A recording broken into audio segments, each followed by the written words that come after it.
So what you need to understand is that the intelligence community is thrilled if the UFO community says it was a UFO, it was all alien, when in reality it's not that simple.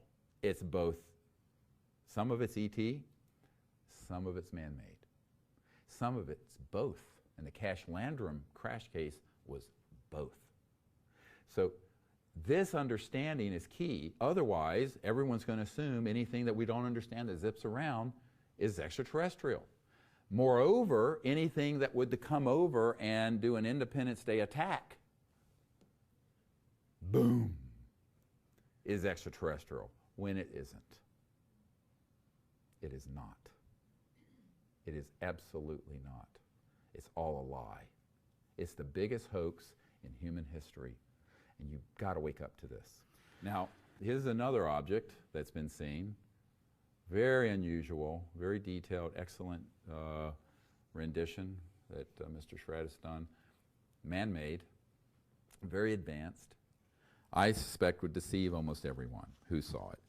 And this is the Hudson Valley boomerang shape, probably out of the Boeing Phantom Works.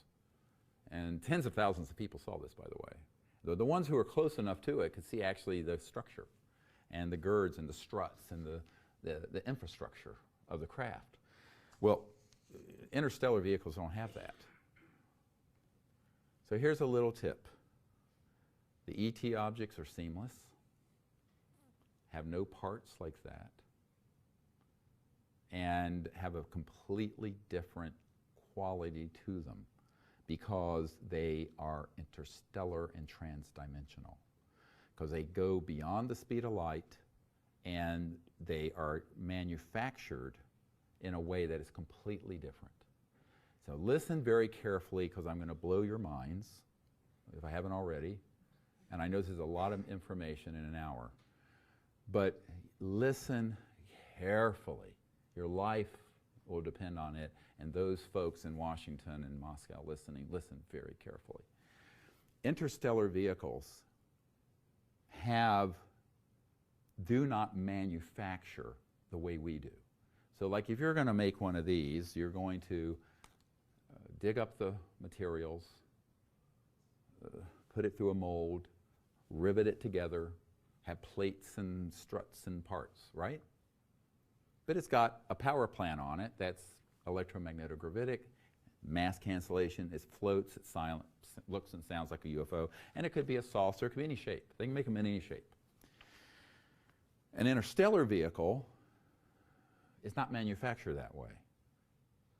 So I don't want to lose everyone with a lot of jargon here, but if you can for a moment, you've heard of 3D printing? Imagine if you did 3D printing, but from another dimension. Think about that for just a minute. So that if you had mastered 0-point energy, the base energy field that all matter and energy is fluxing from, all subatomic particles, and you had mastered it in such a way that you could create a resonant frequency in the shape of a spacecraft. And it would then go from that fourth, fifth dimensional energy field into 3D as almost an extrusion mold. Does this make sense? And where it would materialize in that perfect form. It wasn't something that was put together by digging up those minerals, melting them, smelting them, and riveting them together. This is why they do not have those kind of moving parts and seams. They are seamless.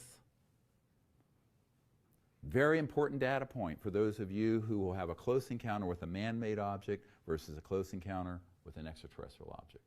I'm trying to give you a little tutorial here. And I'll take it one step further.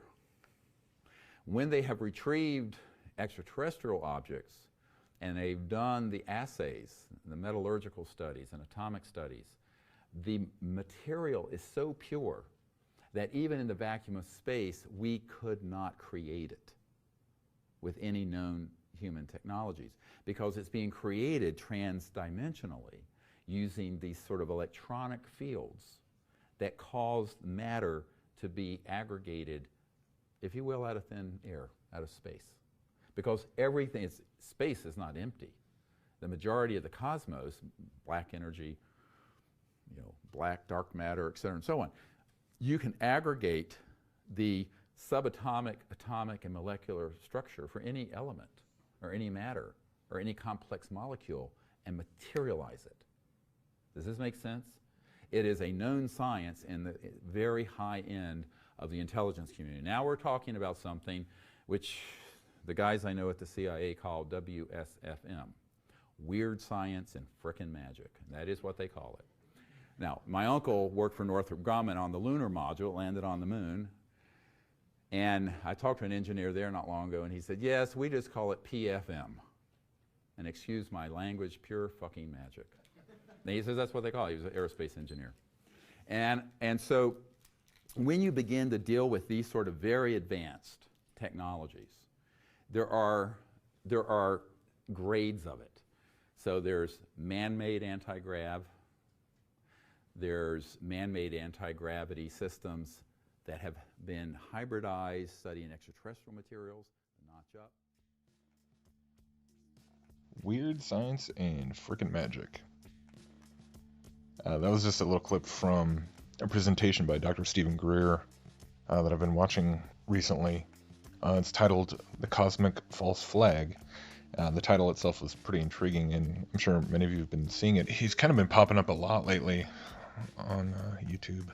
Supposedly he's got a documentary that's coming out soon called Unacknowledged or something like that. And so I've seen smaller pieces of his material, but this is the first time I've really looked at it with it all at any depth. Not being somebody who was super focused on the whole UFO community or MUFON or anything like that. So I know he's been around for a long time, supposedly since 1994, and clearly a very well-connected guy in terms of sources and whistleblowers, and he's a pretty central figurehead. And I don't pretend to know much about him, but I know he's mentioned things like the von Braun quotes about first there being the Cold War, and then rogue nations, and then the war on terrorism, and then threats from outer space. And so he's used that several times. And I included that one clip because I did find it interesting where he was talking about the whole idea of the extraterrestrial craft not being put together the way that human craft is, with nuts and bolts and things like that, but they're seamless because they're essentially printed from a higher dimension. They're materialized, and he's referring to things like dark matter and dark energy. And once again we see kind of allusions to extraterrestrial life or alien life, and a connection to higher dimensions and dark matter and dark energy, which connects to the video I made not long ago about Professor Scharf and his recent article about alien life being embedded basically in higher dimensions of the universe and the physics of the universe, or really the metaphysics, and the dark energy and the dark matter. So definitely some interesting commonalities. But overall, what interests me about just his whole presentation is just kind of the broader narrative, where at least for me, it was kind of new to be hearing somebody talking about, on the one hand, you have alien deception in the sense of an alien false flag, which is a big, stream in the alternative media. But at the same time, he's talking about, all the government craft claiming that they achieved artificial grav, drives in like 1954. And things like this, and all the skunk works and all the underground bases and the black projects, and it talks about Ben Rich and on and on and on, talking about all these programs. But then that it's all man. So there's a hoax element. There's to where he's saying that they're going to be very soon, actually now, very soon, rolling out an alien false flag attack, and he's claiming to want to warn the public and wake people up so that they're not fooled by it and to stop it, But at the same time, he still believes in aliens and extraterrestrials and many races of them and many, higher technologies.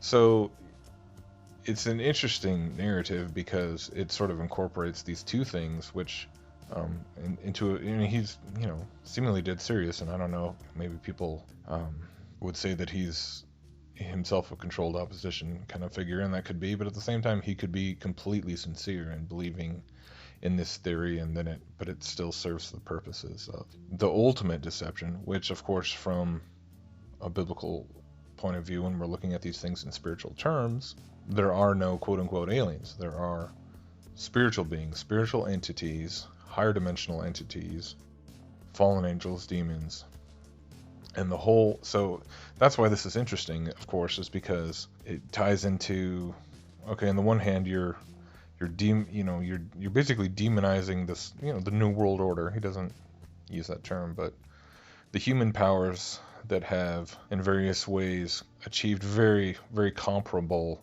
levels of technology to the supposedly ET craft, and they can make them in all kinds of different shapes and sizes and cloaking devices and all these things.